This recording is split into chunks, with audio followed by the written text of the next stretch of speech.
काही जणांनी मला सांगितलं उद्धवजी हम तो आपको वोट देना चाहते थे, अमराठी लोकांनी सांगितलं, लेकिन हमने गलती से वायनाडू को दे दिया. हे थोडं आहे, गोंधळाची परिस्थिती आहे.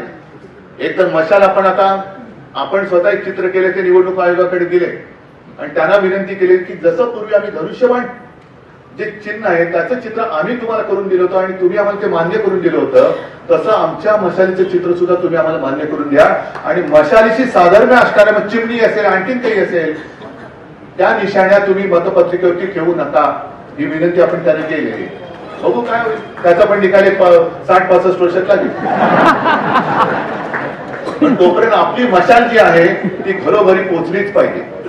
कारण लोकांच्या मनात राग आहेच, अगदी मराठी असो अमराठी असो, अगदी मुस्लिम लोक सुद्धा खूप मोठ्या प्रमाणात आपल्यासोबत आलेत, ख्रिश्चन्स आलेले आहेत, ख्रिश्चन पण आलेत, मुसलमान पण आलेले आहेत. आणि मी तर जाहीर सभेत अगदी मराठी चिता त्यांची सभा होती बरोबर ना, त्या सभेमध्ये अभी मुझे क्या पता सामने सब बैठे हिंदी में क्या भाषण.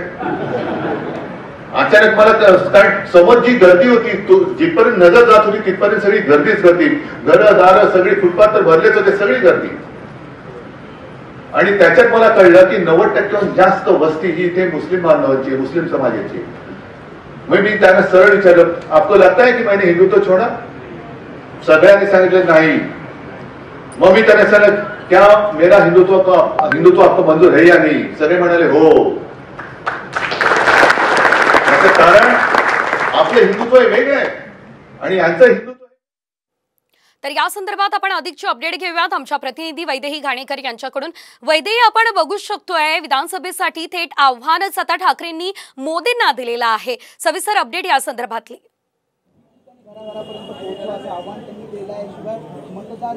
नक्कीच आपण बघतोय की ज्या पद्धतीनं खरं तर लोकसभा निवडणुकीमध्ये प्रचार झाला होता आणि त्यानंतर निवडणुकीमध्ये ज्या पद्धतीनं विरोधक आणि सत्ताधारी म्हणजेच एकमेकांच्या समोर जे आहेत ते आलेले बघायला मिळाले होते आणि त्याच्यानंतर ज्या पद्धतीच्या आरोपांच्या फैरी झालेल्या बघायला मिळाल्या होत्या. दरम्यानच्या काळामध्ये गेल्या 2.5 वर्षामध्ये महाराष्ट्रामध्ये जी राजकीय परिस्थिती होती या सगळ्या परिस्थितीवर उद्धव ठाकरे यांनी भाष्य केलं होतं आणि त्यांची जी चीड होती ती एकूणच या भाषणांच्या माध्यमातून सध्या दिसून आली होती. उद्धव ठाकरे यांनी स्पष्टपणे आव्हान दिलेलं आहे की एक तर तुम्ही राहाल नाहीतर मी राहीन, या शब्दामध्ये त्यांनी आव्हान दिलेलं आहे. आणि खरं तर ही विधानसभा निवडणूक आहे ही अत्यंत महत्वाची आहे आणि हे जे आव्हान जे आहे ते आता शेवटचं आव्हान आहे असं स्पष्टीकरण देखील. निश्चितच वैदेही, अगदी काही क्षणांसाठी थांबवते. उद्धव ठाकरे नेमकं अजून काय म्हणाले तेही आपण ऐकूयात. आमच्याकडे महानंदा गेली गुजरातला, हे गेलो गुजरातला, ते गेलो गुजरातला, मग कशाला राहता इकडे, जाऊन आपण सगळेच गुजरातला, आम्ही तरी का राहू इकडे. पण ह्या लोकांना कल्पना नाही की इतर राज्य त्यांच्या त्यांच्या परीने लढताय. जसं उत्तर प्रदेशने लढा दिला, ममता बॅनर्जीने दिला, तसा हा महाराष्ट्र हा छत्रपती शिवाजी महाराजांचा महाराष्ट्र आहे. आणि छत्रपती शिवाजी महाराज की जय आम्ही उगाच नाही बोलत का त्यांची आज पूजा करतो. आम्हाला माहिती आहे आम्ही लाखो जन्म घेतले तरी आम्ही कोणी शिवाजी महाराजांची बरोबरी करू शकत नाही ना त्यांच्या मावळीची करू शकत नाही, हे आम्हाला माहिती. पण दैवताकडून काय घ्यायचं. जसं शिवसेना प्रमुख सांगायची की आपले ज्या हिंदू देवदेवता आहेत, कोणाच्या तर तलवार आहे, कोणाच्या त्रिशूळ आहे, कोण महिषासूर मर्दिनी आहे. महिषासूर मर्दिनी म्हणजे संकट आल्यानंतर तिचा धावा करून नाही चालणार, तर महिलांनी महिषासूर मर्दिनीचं रूप धारण करून त्या महिषासुराचा वध केला पाहिजे हे त्यातून आपण शिकतो.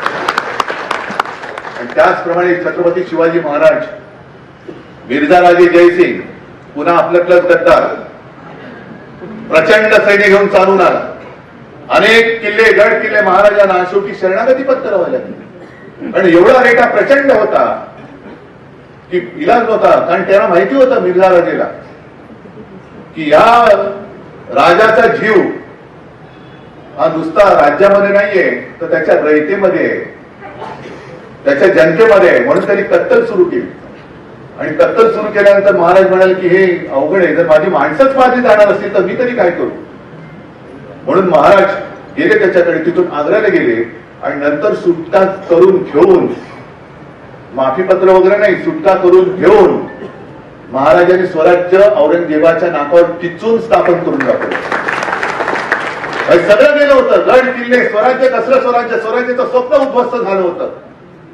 तरी देखील महाराजांनी शौर्य गाजवलं आणि स्वराज्य स्थापन करून दाखवलं. अरे त्याच महाराजांकडून आज आम्ही ती स्फूर्ती घेऊन उभं राहिले. सगळं तुम्ही माझं घेतलात तरी तुमच्या नाकावरची तुम्ही माझी सत्ता आणून दाखवायची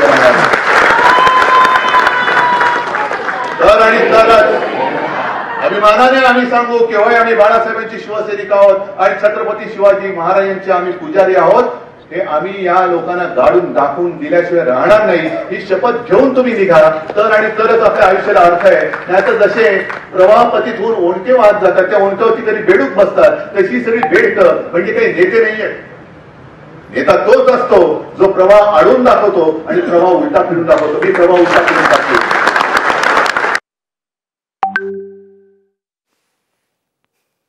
तर आपण बघितलं यावेळेस उद्धव ठाकरे यांनी नेमकं काय म्हटलेलं आहे. अनेक मुद्द्यांवरून त्यांनी यावेळेस भाष्य केलेलं आहे आणि जो प्रचार झालेला होता लोकसभेच्या निवडणुकांसाठी त्या संदर्भात देखील यावेळेस उद्धव ठाकरे यांनी भाष्य केलेलं आहे. तुरुंगात टाकण्याचा फडणवीसांचा डाव आहे असं देखील ठाकरे म्हणालेत आणि मोदींनी आता विधानसभेसाठी यावंच असं विधान सुद्धा उद्धव ठाकरे यांनी केलेलं आहे. सरकार गेल्यावर तिघेही आपल्या गावी जातील असं विधान सुद्धा आज उद्धव ठाकरे यांनी बोलत असताना केलेलं आहे. सगळं मी सहन केलं मात्र तरी देखील जिद्दीने मी उभा राहिलेलो आहे असंही ते म्हणालेत. अडाणी माझा लाडला हे सगळे बिल्डर आहेत. रस्त्याचे कॉन्ट्रॅक्टर काल परवाकडे आधी त्याने घोटाळा काढला. म्हणजे वारे माप खात सुटलेत. म्हणजे पूर्वी भूखंडाचं श्रीखंड होतं आता हे वाटते ते गटाराचा पैसे काढून गटाराचं पण श्रीखंड केलं. कारण गटार आहे त्याच्यावरती बिल्डिंग झालं तर ही लढाई आहे ती शिवसेनेच्या अस्तित्वाची नाहीये मुंबईच्या अस्तित्वाची आहे मुंबईतल्या मराठी माणसाच्या अस्तित्वाची. आणि ही रक्षक जी काय मी समिती म्हणतोय समिती हा वेगळा भाग आहे पण माझी शिवसेना जर रक्षक नसेल तर आणखी कोणती समिती तिचं मुंबईचं रक्षण करणार आहे. एका जिद्दीने आपण उतरलं पाहिजे आणि मोदींना सुद्धा आपण जो घाम फोडलाय. माझं तर म्हणणं आहे मोदींनी आता यावेळेला सुद्धा विधानसभेच्या वेळेला प्रचाराला आलंच पाहिजे. बघा तुम्हाला आणखी उरली आहे ना ती सुद्धा तुमची सगळी काढून तुम्हाला पाठवून देतो. जिथे रोड शो करावा लागला पंतप्रधानांना घाटकोपरला आपल्या कल्याणच्या जागेमध्ये एक साधी मध्यमवर्गीय महिला मी दिली साधी. तिच्या विरुद्ध कोण गद्दार आणि गद्दाराचं कार्ट दोन्ही मस्त वाल. एक तर तो स्वतः खुर्चीतच बसलेला आहे म्हणजे पैसा हवा तरी सुद्धा माझ्या साध्या महिला कार्यकर्त्याला पाडायला देशाच्या पंतप्रधानांना बोलवावं लागलं. हा शिवसेनेचा विजय. देशाचा पंतप्रधान आला साध्या महिलेला पाडायला. काय एवढी तुमची केविलवाणी अवस्था झाली. पण काही वाटते ते करून ओरबाडायचं आणि सगळं राज्य हे जणू काय म्हणजे हातामध्ये भिकेचा कटोरा घेऊनच तुम्ही आमच्या समोर आलं पाहिजे. आपल्या मुंबईच्या सुद्धा तिजोरीवरती ते जे काही डल्ला मारतायत 90,000 कोटीची आपली फिक्स डिपॉझिट होती आता सांगतच नाही शिल्लक किती राहिले. कारण बातम्या आपण ज्या वाचतो आहोत एक बातमी आजच वाचली की ठाण्याच्या महापालिकेला आता भिकेचे डोहाळे लागले. हे ठाणे यांच्याचकडे ती बातमी मी आणले का आपण ठाण्याच्या महापालिकेला भिकेचे डोहाळे लागलेले. तसंच मुंबईच्या महापालिकेला सुद्धा भिकेला लावलं तर करणार नाही.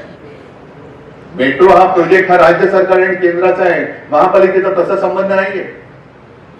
पण आता MMRD कडे पैसे कमी पडायला लागले म्हणून महापालिकेकडनं 3,000 कोटी महापालिकेकडनं 5,000 कोटी हे काढायला लागले. म्हणजे एक तर MMRDA मध्ये मुंबईच्या मोक्याच्या जागा त्या विकून टाकतायत. विकल्या आता काय राहिलं नाहीये. मग मुंबईकरांचा पैसा जो मला अभिमान वाटतो जे सागरी महामार्ग कोस्टल रोड सीलिंगच्या पुढचं जे आपलं स्वप्न आपण दाखवलं आणि मुंबई महापालिकेच्या पैशातून पूर्ण केलं.